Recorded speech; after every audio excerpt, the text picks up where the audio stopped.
Hi guys, welcome back to my Brief Experience Guide. I will review Ling on this video. She is one of the best debuff or support characters on this game.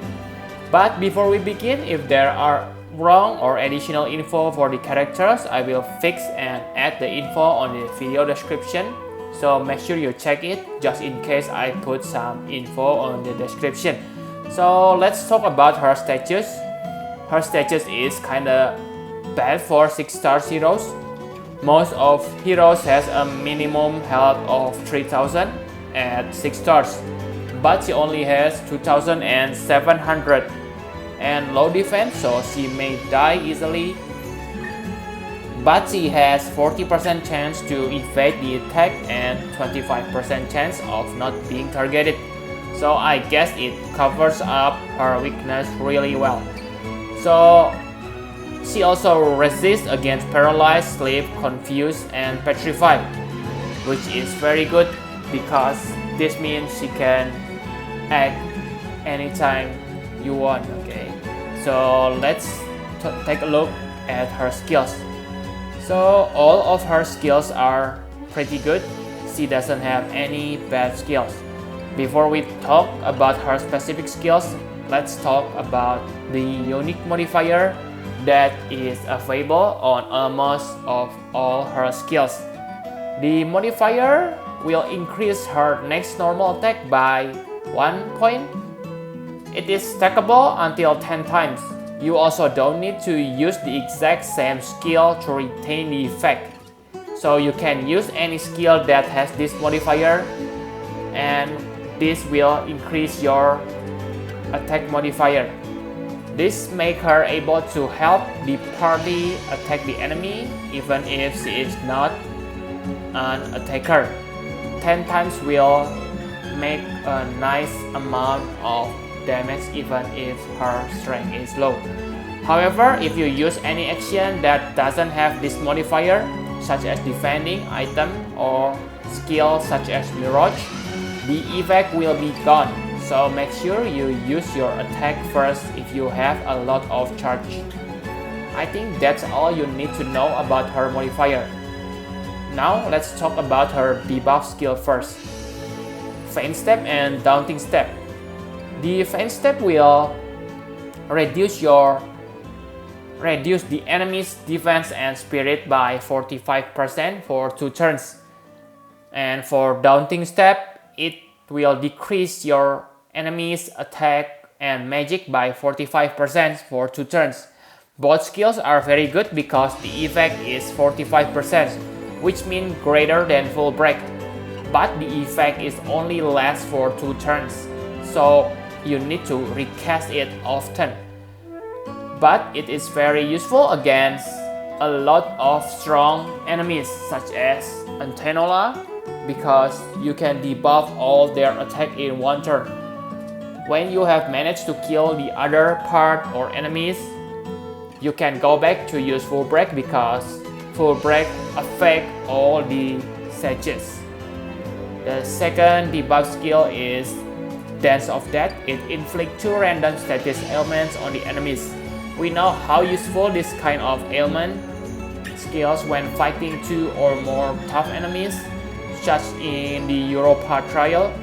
This one is very good, especially for the PvP, because you can also use it and hope it will petrify the enemy. The next skill is, it is not skill, but it is her limit burst, Dance of the Phoenix. Her LB debuff is quite good because it reduces 50% on the lowest level and 70% on the maximum level. Okay, 75% on the maximum level. So it reduces enemy fire resistance. So unless the enemy is weak against fire and you have a whole team that able to use fire attack, then it is better to use Entrust and give her limit burst to other characters such as Cecile, Noctis, or other useful characters. Okay, so her limit burst also charge very fast because she has high tide ability. Okay, so let's talk about her support skills now.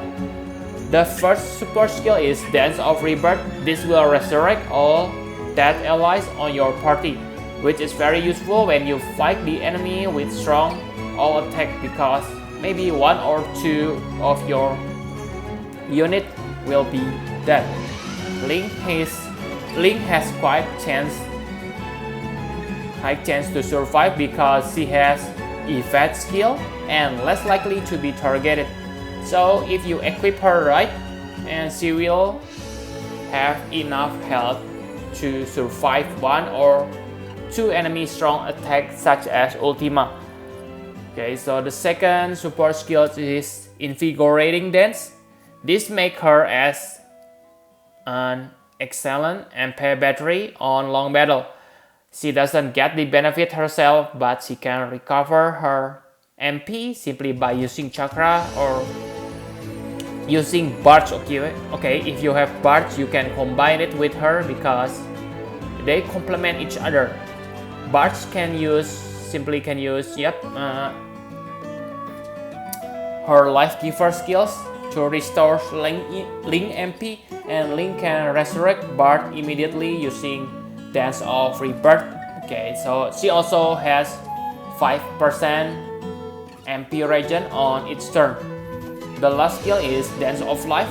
It will restore all ailments on your party members. Okay, this is useful because Ling is immune to most dangerous status ailment, which prevent you from taking any action. So she will be able to cure others anytime you need her to do. Okay, so let's talk about equipment. So for newbie, I suggest you to have Survival Edge as your weapon, because this weapon has 10% health increase for you. Okay, so it will increase your survivability. If you miss that dagger from previous event, then simply use Main Gauge, because Main Gauge will increase your defense by 10 points.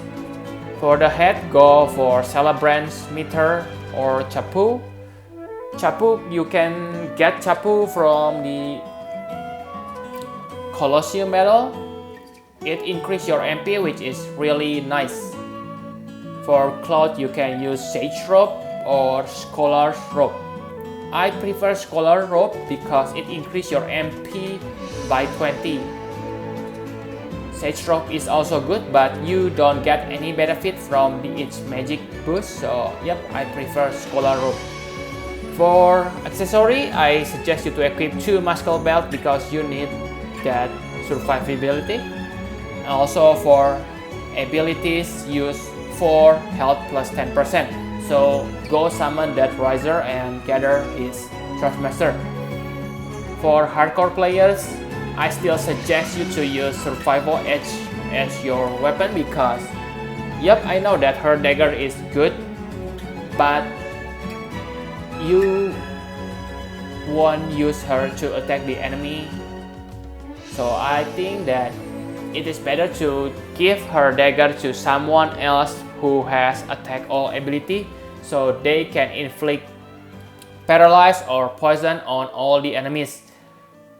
For head, use Cat Head. You can get it from Black Cat Lead Trustmaster. Maybe if you are a new player, you won't have Black Cat Lead, so you can still use Chapu because Chapu is really good. Okay, so I don't know how to spell that head. Okay, so forgive me if my spelling is wrong. For armor, you can use Minerva Bustier. You can get that from Salus Trustmaster, or Vampire Cloak from Dracula as well. Vampire Cloak is nice because it has evade ability, so yep, it will increase her survivability really good. For accessory, you can use Arcia's Talisman because it increases 20% of your health, so if you equip 2 of those talisman, you will get 40%. Okay, so you can also give her 20-sided dice because it increases your evasion as well. But I still prefer Arcia's Talisman instead of that dice, okay? You can also give her Ring of Lucy because that also gives you Holy ability, which has evasion on the as the additional effect, okay? So for the abilities, I suggest you to use health plus 30% from Emerald Trustmaster or MP plus 30%, okay? Because yep, you need that MP so she can cast her skills every turn. Also remember that you get MP regen on every turn, so the more MP you have, that the bigger the regen effect you will get. You can also equip her with Melody of Life, okay? So if you equip her with 4 Melody of Life, then you have almost 100% on all resistance. So yep, she will be really strong on the battle. Very hard to kill. Okay, so for Esper, simply use what's left from your party. But yep, I think Siren is good because he has attack song and magic song. So if you need a little bit buff on easy battle, you can use Ling to conserve her NP, okay? So my conclusion is she is one of the best debuffer on this game. All her skills are really good, which make her useful on any situation. If the battle is long, then she can act as MP battery and help deal a little bit damage after charging for 10 times. I give her 10 out of 10, okay? So a perfect debuffer and MP battery unit. So thank you very much for watching. Please hit the like button and subscribe to my channel for more Final Fantasy Brave Exvius guide. Bye bye guys.